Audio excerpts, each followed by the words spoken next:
2 months before the first body was found in Whitechapel, an American had already arrived in London. His name was Francis Tumblety. He had spent years traveling between the United States and England, selling remedies he claimed could cure almost anything. He called himself a doctor. He was not. No license, no formal training, nothing. And yet, some believed this man was Jack the Ripper. Tumblety was what people called an Indian herb doctor. In other words, a fraud. A man who preyed on desperate people willing to believe anything. He was in London during the murders, and his hatred of women was no secret. Early in his life, he had married. He discovered later that his wife had been a prostitute before they met and had continued after. From that point on, Tumblety spoke about women with open contempt, prostitutes especially. He hosted dinners, and his signature party trick was passing around glass jars filled with preserved female body parts, including uteruses. As the murders began to pile up, investigators started looking at Tumblety. The medical examiners who examined the victims noted something disturbing. The killer appeared to possess some basic knowledge of anatomy. Tumblety was known in the United States to have performed at least one abortion that ended in the patient's death. He had been wanted by police in both the US and Canada for impersonating a physician. There is no doubt that London police considered him a serious suspect. They looked at his attitude toward women. They looked at his obsession with being taken seriously as a surgeon. They looked at the jars. He was brought in for questioning, then released. Not enough evidence. And then, after the fifth and final murder, the murder of Mary Kelly, Tumblety left London. He returned to New York City. Some historians believe the timing is not a coincidence. When Tumblety arrived in London, the murders began. When Tumblety left London, the murders stopped. A woman who ran a lodging house at 22 Batty Street, roughly 10 minutes walk from each of the crime scenes, had an American lodger she referred to as a doctor. She reportedly found a blood-soaked shirt after he returned late one night. That same lodger later moved to the Charing Cross Hotel.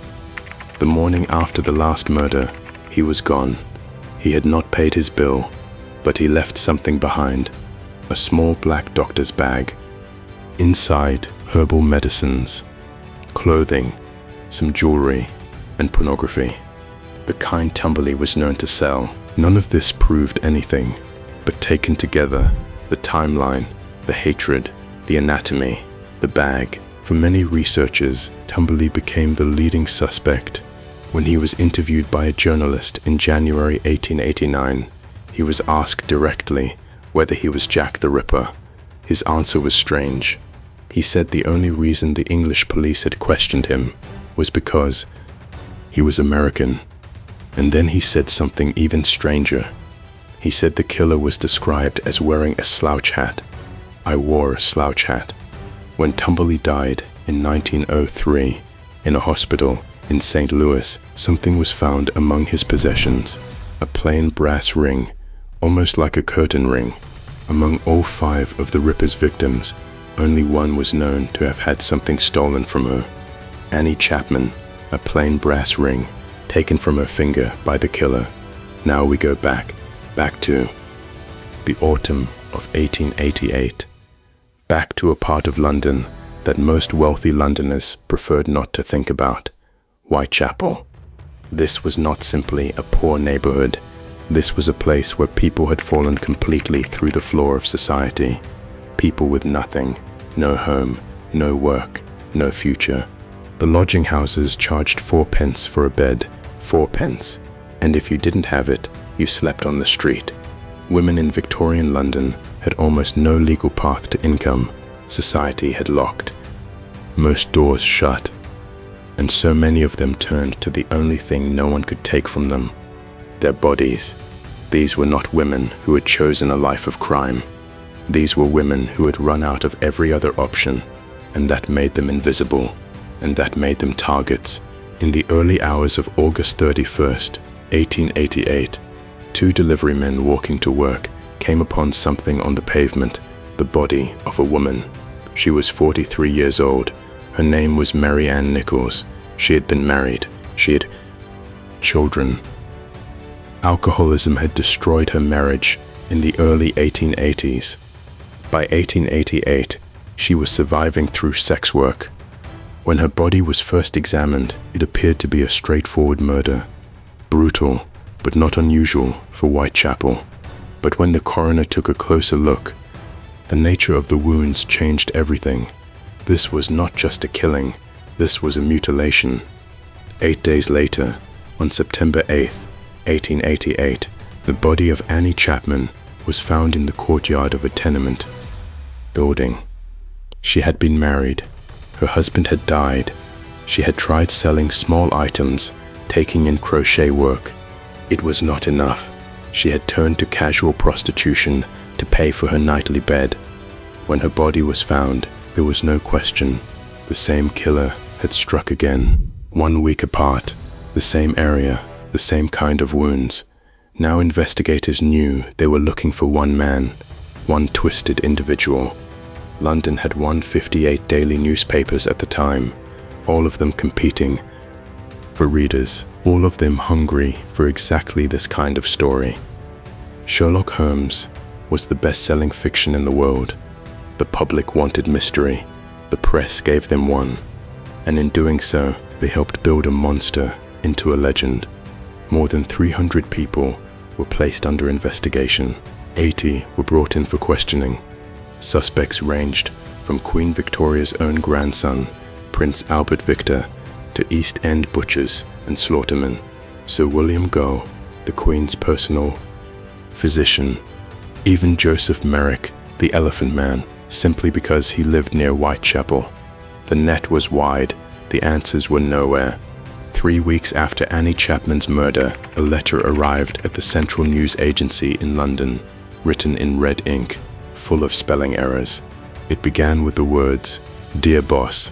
It described the killings, it mocked the police, it promised more, and at the bottom, the sender had given himself a name, "Yours truly, Jack the Ripper." Police chose not to release the letter. They feared it would cause more panic. But then, 2 days later, on the night of September 29th, the Ripper killed twice, in a single night, less than a mile apart, less than an hour apart. Elizabeth Stride was found on Berners Street, throat cut, no mutilations. Investigators believed the killer had been interrupted, so he left and found someone else. Catherine Eddowes was found in Mitre Square, throat cut, terribly mutilated. His appetite had not been satisfied with the first. The police had no choice now. They released the Dear Boss letter to the public, hoping someone would recognize the handwriting, the writing style, anything. Instead, hundreds of copycat letters flooded in, all signed Jack the Ripper. All had to be investigated, every single one. But there was something in the original letter that gave investigators pause. The letter had read, "Next time I operate, I shall clip the lady's ears off and do unping. Send it to the police." When Catherine Eddowes' body was examined, her earlobes had been cut. The letter had been sent before the murder. Near the site of Catherine Eddowes' body, investigators found something else. Writing on a wall, it read, "The Jews are the men that will not be blamed for nothing." Jews, but spelled Juwes. Some researchers recognized that spelling. In Masonic tradition, Jubiler, Jubilo, and Jubilum were 3 legendary assassins said to have killed the chief architect of King Solomon's Temple in Jerusalem. Their names, shortened, became Jews. Was this a message from a killer who belonged to the Freemasons? The lead investigator, London Police Chief Charles Warren, made the decision to wipe the message off the wall before it could be photographed, before anyone else could study it. Charles Warren was a Freemason. There is a theory, still discussed today, that the murders were ordered by the Freemasons themselves to silence a group of women who were blackmailing the royal family. Queen Victoria's grandson, Prince Albert Edward Victor, had allegedly fathered a child with a woman named Annie Elizabeth Crook. A small group of women knew, and they wanted money to stay quiet. According to this theory, the Masons were brought in, not to scare them, to eliminate them. It sounds impossible, but nothing about Jack the Ripper has ever been simple. Then came the final murder, November 9, 1888. Mary Jane Kelly. She was 25 years old. She was found by her landlord, who looked through her apartment window when she didn't answer the door. What he saw through that glass is not something that can be easily described. She had been mutilated beyond recognition. Mary Kelly was the only victim found indoors. She had her own rented room. She had been seen hours earlier with a man on the street.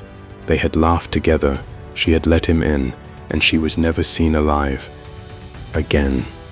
The murder of Mary Jane Kelly was the first time London police photographed a crime scene. The public was furious. The newspapers called the police incompetent. 5 victims, months of investigation, and not a single arrest. After Mary Kelly's death, the murders stopped. No 6th victim, no final letter, no arrest, no trial, no name, just silence. More than 130 years later, his identity remains unknown. The letters remain, the photographs remain, the empty frames on the walls of Whitechapel remain in the form of 5 names: Marianne Nichols, Annie Chapman, Elizabeth Stride, Catherine Eddowes, Mary Jane Kelly, and somewhere in the fog of one of history's darkest mysteries, the man who took them is still nameless, still faceless, still uncovered.